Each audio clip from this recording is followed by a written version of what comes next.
Welcome to the 21 Lines of Inquiry podcast that's all about helping you discover your UCW, your unique contribution to the world.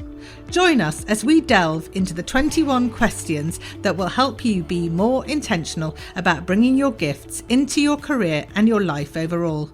So when you're ready, let's get started. Hi, it's Anita, and in this episode, we are going to explore a version of the most common question that children get asked when it comes to careers, which is this: what do you want to do when you grow up? So the question I want to ask you is, what did you want to do when you grew up?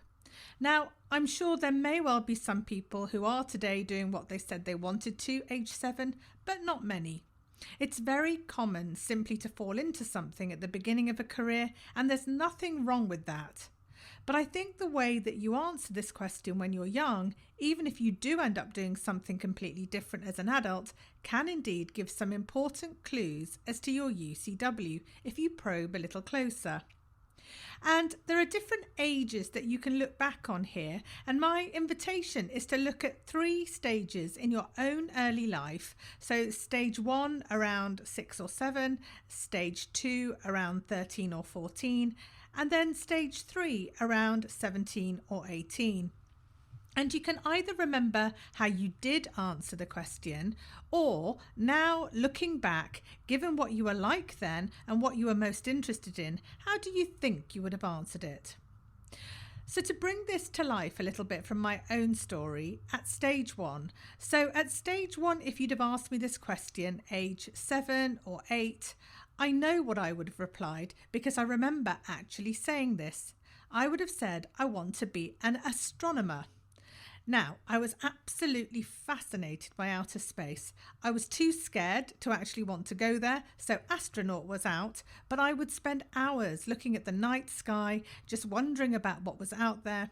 And I loved books on planets and space, and simply couldn't get enough of the TV show Buck Rogers in the 25th century.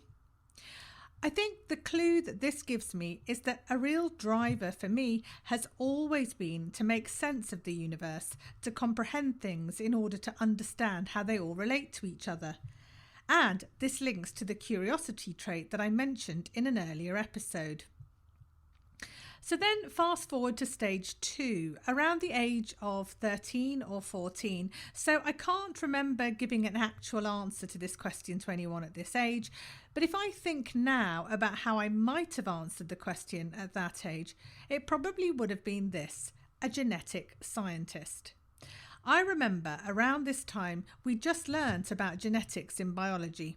And I was fascinated by DNA and the fact that there was a kind of code that determined our characteristics. And I just wondered what other secret knowledge might be there that we don't even yet know about.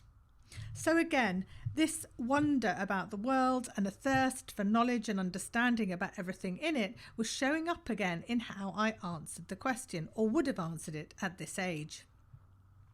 And then finally, stage 3. So by the age of 17 or 18, people were again asking me what I wanted to do. And I distinctly remembered that at this point, I wanted to be an opera singer. Now, this ambition did not come to pass because, as I've said earlier, I did come from the kind of cultural background which encouraged going into a profession, a family of doctors, in fact, but I was quite squeamish and I used to faint at the sight of blood. So I ended up choosing to study law at university. But the point here is the fact I wanted to be an opera singer, even though it never happened, shows how much I wanted to be a performer in some way. And now, although I would say I run my own business, one of the things I most enjoy is giving keynote speeches on a stage to a large audience. I love the energy of a live performance. So these early clues have certainly showed up for me in what I love to do today. So take a few minutes now to think back to how you answered the question, what do you want to do when you grow up, at these 3 stages of your early life, and jot down the key answers that you gave or think you may have given. So then for each one, ask yourself, what is the key thing about this occupation that is important to you, and then that is maybe present or missing in what you do today. What do you think this tells you about your UCW? And then once you've done this, I'll see you in the next episode.